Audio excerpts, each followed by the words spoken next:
Allô, vous êtes là toujours? Allô, tout le monde.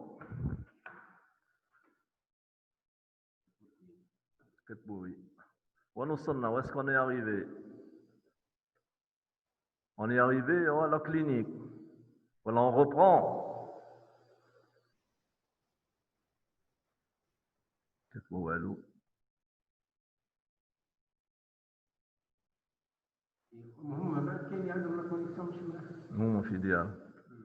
L'évolution, d'accord. Samienta. Alors, l'évolution, j'ai dit, l'évolution normale, c'est la consolidation. On a dit que la consolidation se fait entre 45 et 60 jours. Bien sûr, la consolidation définitive au niveau des os, c'est toujours 100 jours. Les lésions qui peuvent poser problème, c'est les complications. Les complications peuvent être immédiates, locales, c'est surtout cutanées, vasculaires et nerveuses. C'est ce qu'il faut chercher en premier parce que ça peut poser un problème avec le traitement. Les lésions étagées aussi peuvent rendre difficile la prise en charge s'il y a une fracture associée au niveau de l'avant-bras ou au niveau de l'humérus. Et bien sûr, chez le polytraumatisé, souvent la fracture du coude peut passer inaperçue.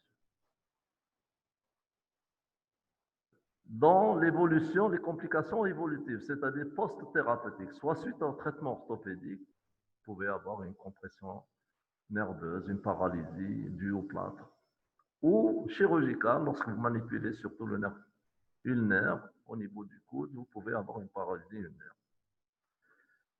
La paralysie après le traitement chirurgical, c'est surtout le nerf ulnaire, mais on peut avoir une atteinte du médian ou du radial. Les complications septiques peuvent être à l'origine d'une fracture ouverte ou à la chirurgie, les complications inhérentes à la chirurgie. Elles aggravent l'évolution. Bien sûr, une des complications exceptionnelles, c'est la pseudarthrose. On peut la trouver chez les personnes âgées, lorsque en supracondylien, et surtout les fractures de l'épitroclée qui peuvent ne pas consolider. Le déplacement secondaire, j'y crois pas. C'est surtout des défauts de réduction beaucoup plus, parce que si une fracture est bien réduite, elle le restera en général, surtout s'il a été fixé chirurgicalement. Les calvicieux aussi, c'est la même chose. Elles sont inhérentes ou dues à une non-réduction de la fracture beaucoup plus qu'un déplacement secondaire. La complication la plus importante et la plus redoutée, je l'ai dit au début à l'introduction, c'est la raideur. Qui dit fracture de l'humérus distal dit raideur du cou. Deux types de raideur. C'est la raideur qui est grave, celle qui ne permet pas à la main d'arriver à la bouche. Ça s'appelle la raideur en extension. Et la raideur en flexion permet tous les gestes usuels de la vie, sauf que le patient ne peut pas avoir une extension complète.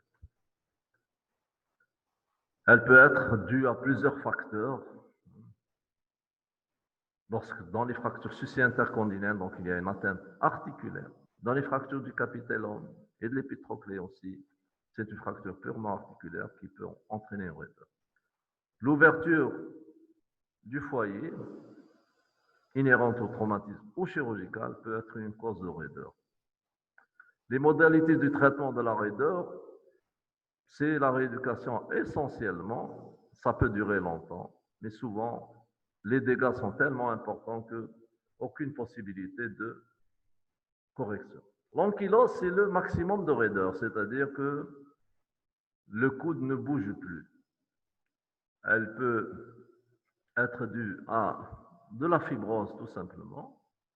C'est la plus facile. Et elle peut être due à une coulée osseuse articulaire ou périarticulaire qui empêche toute mobilisation, surtout dans l'ostéome du brachial antérieur, qui est un phénomène assez fréquent dans ce cas. Chez l'enfant, c'est essentiellement les complications vasculaires qui peuvent être la source d'une aggravation importante, soit une complication par compression ou une rupture. L'enfant, il y a le syndrome de Volkmann, dont un cours sera fait ultérieurement. Les complications cutanées, les flictènes, peuvent empêcher un traitement orthopédique ou même chirurgical. Chez l'enfant, c'est la même chose. C'est comme chez l'adulte. Il y a les raideurs et les calvicieux. Les calvicieux sont dus surtout à une non-réduction des fractures. La prévention des raideurs, c'est la reprise de la fonction le plus vite possible. C'est pour cela que chez l'adulte, une des décisions thérapeutiques qu'on fait, c'est la chirurgie pour permettre une rééducation d'emblée. Chez l'enfant, c'est la rééducation qui permet aussi une reprise de la fonction. Le traitement, le but, c'est redonner au coude sa fonction. Ce n'est pas refaire l'anatomie. Redonner au coude sa fonction, qui est des gestes usuels de la vie courante, c'est-à-dire la main à la bouche pour pouvoir manger, la main au visage pour se laver, la main dans les cheveux pour se coiffer, la main au niveau du cou pour fermer le col de la chemise ou d'un habit quelconque, la main à la ceinture pour fermer la ceinture et la main au niveau du pied. On a besoin d'une extension du coude pour faire ses lacets. Le traitement orthopédique, il y a la réduction manuelle suivie du plâtre.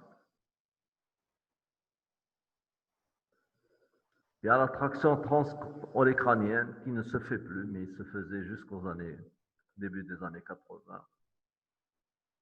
Il y a la traction continue ou pour faire une réduction en même temps. Donc, on fait une traction au niveau du coude et avec une broche au niveau de l'ulna proximal. Et on fait une radiographie chaque heure en ajoutant du poids. Et lorsqu'on a une bonne réduction, on fait un plat. Il y a la rééducation immédiate qui peut se faire chez les fractures cognitives des personnes âgées. La chirurgie, elle est simple. Le problème est simple dans les fractures parcellaires. C'est-à-dire, dans la fracture parcellaire, vous avez une partie de l'épiphyse qui reste attachée à la diaphyse. Donc, on fera tout simplement que fixer le fragment qui est libre à la partie qui est attachée à la diaphyse. La voie d'abord la plus importante, elle est postérieure puisque l'épiphyse ne peut être visualisée. en totalité comme pas avant en antérieur. Et là, on est obligé de couper l'olécrane, de relever le triceps. La fixation peut être faite par des broches, par des vis ou par des plaques. Moulées ou pré-moulées. Qu'est-ce que ça veut dire? Moulées, c'est des plaques droites qu'on a incurvées. Ou pré-moulées, ce sont des plaques fabriquées comme l'épiphyse pour être mises sur le bord médial ou latéral de l'épiphyse. Voici une ostésynthèse par vis. Voici des anciennes plaques hantées qui fixent les deux épiphyses, mais qu'on ne les utilise plus. Kerboul et le CEST ont créé les plaques métaphysaires. C'est une fracture qui est réduite, bien corrigée, et après l'ablation du plâtre, du matériel. Voici une fracture supracondylienne de l'ECS avec une longue plaque. Voici une plaque droite qui a été un peu moulée. Enfin, le fixateur externe est rarement et exceptionnellement utilisé d'emblée. Il est utilisé secondairement lorsque souvent il y a un sepsis assez important qui ne permet pas de maintenir le matériel d'ostéosynthèse. On est obligé d'enlever le matériel et de fixer le coude par un fil. Il y a les résections osseuses, c'est surtout les petits fragments du capitellum ou des fragments osseux qui nous gênent. On ne peut pas les synthéser, on les enlève. Ils sont beaucoup plus néfastes pour la suite que bénéfiques. Les résections arthroplastiques se faisaient avant, on enlevait toute l'épiphyse et on la couvrait par le fascialata et on fait une mobilisation. Et bien sûr, il y a la prothèse totale du coude qui n'a pas fait ses preuves actuellement.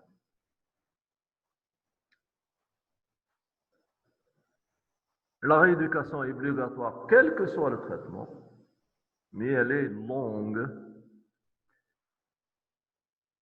Elle est débutée dès que la fracture est jugée solide. La pseudarthrose, souvent, elle ne gêne pas. On peut ne pas la toucher. Mais la raideur, l'indication d'une arthrolyse se fait en fonction si on a un coude fonctionnel ou pas fonctionnel.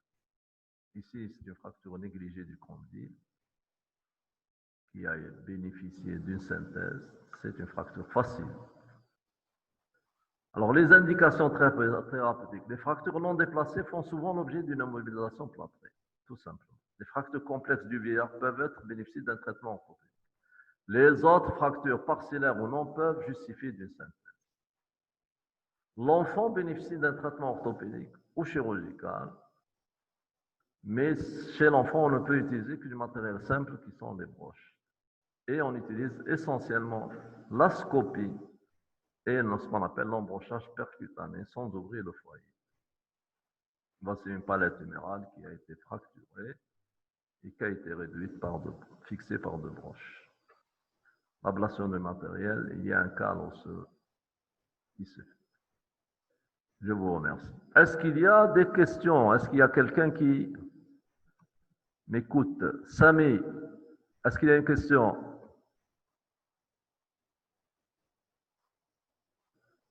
Non? C'est clair? S'il vous plaît, docteur. Merci, prof. Je vous remercie. C'est à moi de vous remercier.